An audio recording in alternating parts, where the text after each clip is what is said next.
नमस्कार मित्रांनो, पुन्हा एकदा स्वागत आहे तुमचं आपल्या YouTube चॅनलमध्ये ज्याचं नाव आहे लर्न लिफ्ट. तर आज आपण आपल्या टाईपस्क्रिप्ट प्लेलिस्टमधला पहिला व्हिडिओ घेतोय. याच्यामध्ये आपण टाईपस्क्रिप्टचं जे आहे इंट्रोडक्शन आपण बघणार आहोत. तत्पूर्वी तुम्ही चॅनलला नवीन असाल तर चॅनलला सबस्क्राईब आणि बेल आयकॉनला हिट क्लिक केल्याशिवाय राहू नका आणि व्हिडिओ शेवटपर्यंत बघा जेणेकरून तुम्हाला जे तुमचे टाईपस्क्रिप्टचे जे कन्सेप्ट आहेत ते सगळे क्लिअर होऊन जातील. तर बघूया टाईपस्क्रिप्ट म्हणजे काय. तर टाईपस्क्रिप्ट जे आहे ते एक सबसेट आहे जावास्क्रिप्टचं. ठीक आहे. कशामुळं अस्तित्वात आलं. ठीक आहे. टाईपस्क्रिप्ट जे आहे त्याची गरज का पडली आपल्याला. तर याच्यापूर्वी टाईपस्क्रिप्टच्या पूर्वी जे काही नोड जेएस मध्ये सर्व्हर साईड जी लँग्वेज आपण लिहित होतो नोड जेएस मध्ये, तर तिथे आपण मॅक्झिमम जे आहे ते जावास्क्रिप्टच्या डॉट जेएस फाईल्स आपण यूज करत होतो. किंवा क्लायंट साईडला सुद्धा आपण जावास्क्रिप्टचे जे डॉट जेएस फाईल्स आहेत त्या सगळ्या आपण यूज करत होतो. परंतु कधी कधी काय असतं की आपल्याला कोड खूप मॉड्युलर, ठीक आहे, आणि स्ट्रॉंगली टाईप्ड आणि कंपायलर फ्रेंडली लिहायचा असतो. किंवा एखादं ॲप्लिकेशन आहे, आपलं खूप मोठं एंटरप्राइज लेवलचं ॲप्लिकेशन आहे, तर तिथे जे आहे ते कोड जो आपला असतो तो कोड पोर्टेबल आपल्याला पाहिजे. किंवा नाही का की कंपाईल टाइम जे आहे त्याच्यातले एरर जे आहेत ते आपल्याला लगेच कळायला पाहिजेत. तर अशा पद्धतीचे काही एक फीचर्स आहेत जे आहे जावास्क्रिप्ट जे आपल्याला देत नाही.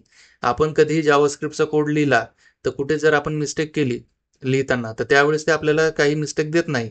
किंवा आपल्याला काही ती आपल्याला जानकारी वगैरे त्या पद्धतीची आपल्याला माहिती मिळत नाही तिथे कोड लिहिताना. तर टाईपस्क्रिप्ट जे आहे आपल्याला कंपाईल टाइम वॉर्निंग्स आपल्याला देतं. ठीक आहे.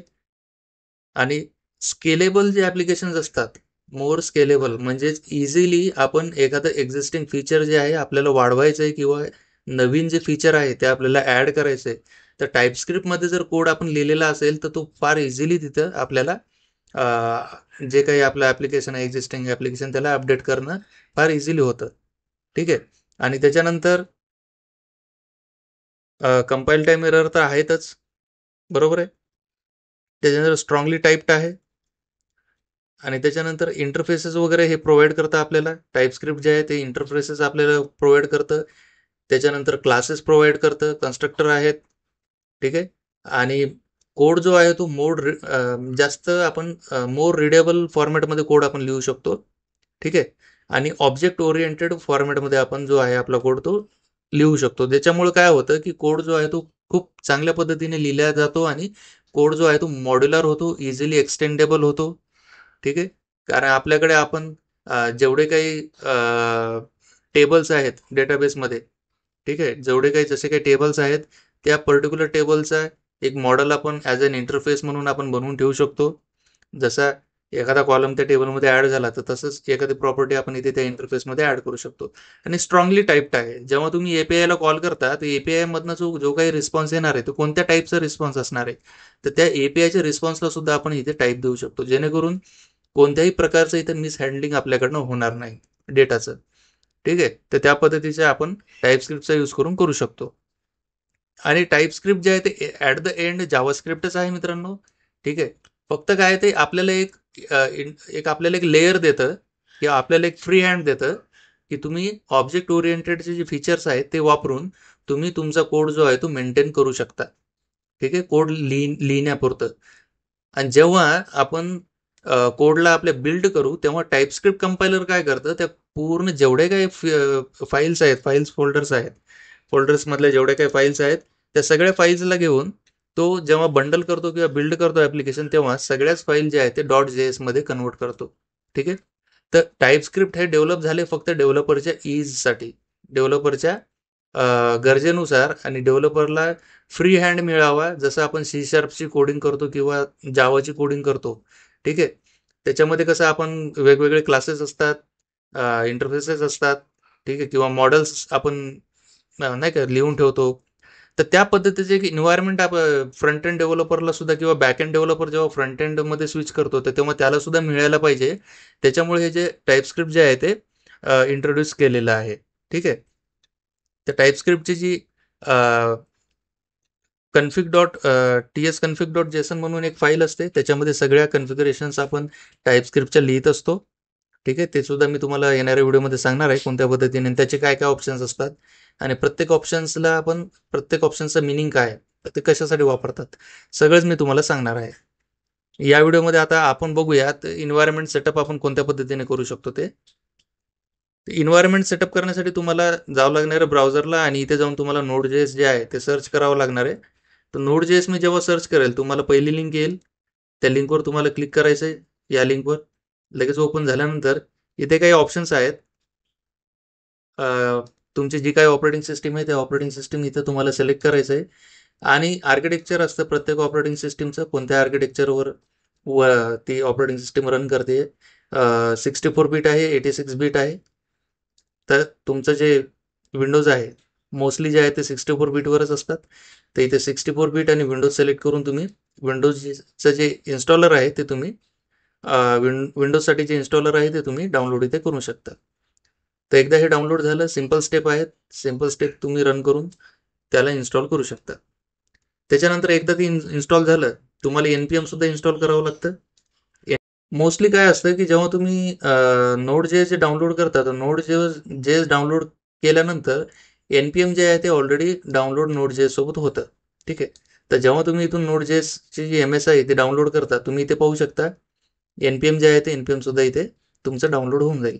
तर एकदा ह्या दोन्ही गोष्टी डाउनलोड झाल्या तर तुम्ही इथे बघू शकता.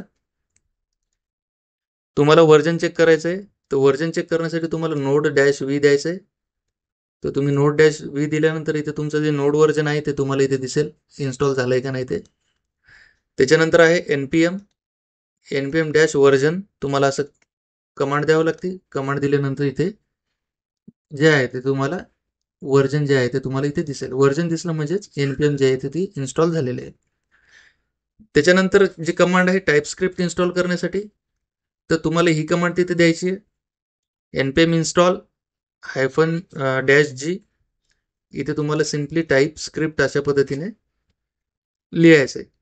तर अशा पद्धतीने तुम्ही लिहिल्यानंतर जेव्हा तुम्ही ही कमांड रन करसाल त्यावेळेस जी टाईपस्क्रिप्ट आहे, जे लेटेस्ट व्हर्जन आहे टाईपस्क्रिप्टचं, ते NPM काय करतं, शोधतं आणि शोधून ग्लोबली जे आहे ते टाईपस्क्रिप्ट तुमच्यासाठी तुमच्या मशीनवर जे आहे ते इन्स्टॉल करतं.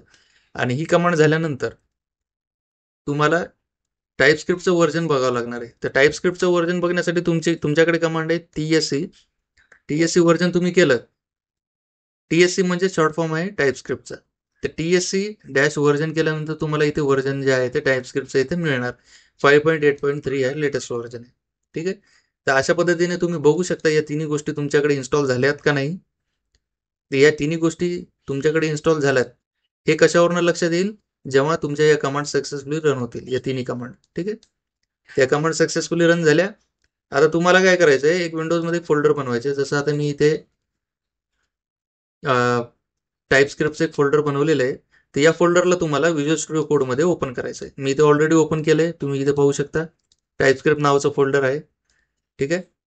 आणि दुसरी गोष्ट आहे, याच्यामध्ये व्हिज्युअल स्टुडिओ कोडमध्ये तुम्हाला टर्मिनलची गरज पडणार आहे. तर टर्मिनल इथं एक ऑप्शन असतं, एक मेनू आहे. तर इथे तुम्हाला न्यू टर्मिनल तुम्हाला इथे क्लिक करायचं आहे. एकदा तुम्ही न्यू टर्मिनल क्लिक केलं तर हे पॉवरशेलचं एक टर्मिनल इथं ओपन होतं. ठीक आहे. तर आता एक सिंपल एक्झाम्पल आपण घेऊया टाईपस्क्रिप्टचं कोणत्या पद्धतीचं असतं. एक बेसिक सिंटॅक्स जो असतो त्याचा ते. आता एक मी फाईल ऍड करतो इथे index.ts नावाची. ठीक आहे. आता ही टाईपस्क्रिप्टचे जेवढे काही फाईल्स असतात त्या सगळ्या .ts ने स्टार्ट होतात. ठीक आहे. तर इथे एक मी काम करतो, इथे एक मेसेज देतो, let message of type string is equal to hello world. ठीक आहे. आता काय केलंय मी इथं, आता इथे काय केलंय, तुम्हाला मी जसं सांगितलं होतं सुरुवातीला, स्ट्रॉंगली टाईप्ड आहे. बरोबर आहे. स्ट्रॉंगली टाईप्ड आहे. तर आपल्याला प्रत्येक ठिकाणी जे आहे कोलन देऊन आपण तिथे त्या पर्टिक्युलर जे व्हेरिएबल आहे त्याचा आपण टाईप इथे देऊ शकतो. ठीक आहे. आता हा जो मेसेज झाला याचा टाईप कोणता आहे, स्ट्रिंग आहे. तर आपण तिथे स्ट्रिंग दिलेले आहे. हॅलो वर्ल्ड त्याची व्हॅल्यू आहे आणि कन्सोलमध्ये आपण लॉक केलंय हॅलो वर्ल्ड. ठीक आहे. तर आता या फाईलला मला कंपाईल करायचं. तर कंपाईल मी कोणत्या पद्धतीने करतो, आता tsconfig.json फाईल तर आहेच आपल्याकडे. ठीक आहे. ती फाईल आपण पुढच्या व्हिडिओमध्ये मी तुम्हाला सांगणार आहे कोणत्या पद्धतीने तुम्ही ती फाईल ऍड करता आणि त्याचे काय ऑप्शन्स असतात ते. परंतु आता फॉर एक्झाम्पल मला ही फाईल जी आहे ती कंपाईल करायची टाईपस्क्रिप्ट मधनं JS मध्ये. आता तुम्ही इथे बघू शकता index.js नावाची फाईल नाही आहे आपल्याकडे, ती आता रन टाइम जे आहे ते टाईपस्क्रिप्टचं कंपायलर जे आहे ते आपल्यासाठी कंपाईल करून ती फाईल बनवणार. तर मी जेव्हा आता TSC index.ts अशा पद्धतीने लिहिलं, तुम्ही पाहू शकता इथे index.js नावाची जी फाईल आहे ती रन झाली, क्रिएट झालेली आहे. तर index.js मध्ये हा जो टाईपस्क्रिप्टचा कोड आहे हा कंपाईल होऊन जे जावास्क्रिप्टमध्ये तयार झालाय, कन्वर्ट झालाय आणि इथे तुम्ही बघू शकता हा जावास्क्रिप्टचा असा कोड येणार आपल्याला. ठीक आहे. तर आता मी जेव्हा नोड स्पेस index.js करेल तर हॅलो वर्ल्ड तुम्ही इथे बघू शकता प्रिंट झालेले आहे. ठीक आहे. अशा पद्धतीने हॅलो वर्ल्ड जे काय आता मेसेज होता आपला, तो मेसेज इथे कन्सोलमध्ये प्रिंट झालेला आहे. कळालं? तर टाईपस्क्रिप्ट जे ऍट द एंड जावास्क्रिप्टच आहे. जेव्हा तुम्ही त्याला कंपाईल करसाल प्रत्येक टाईपस्क्रिप्ट फाईलला, तो काय करणार तुमच्यासाठी त्या सेम नावाची .js एक्सटेन्शन सोबत जावास्क्रिप्ट फाईलच बनवणार. ठीक आहे.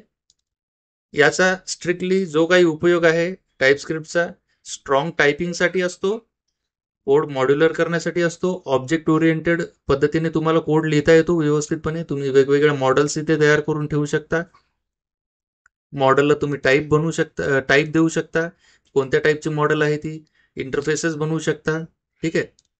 ते सगळ्या गोष्टी आहेत इथे. तर अशा पद्धतीने हा व्हिडिओ आजचा आहे. ठीक आहे.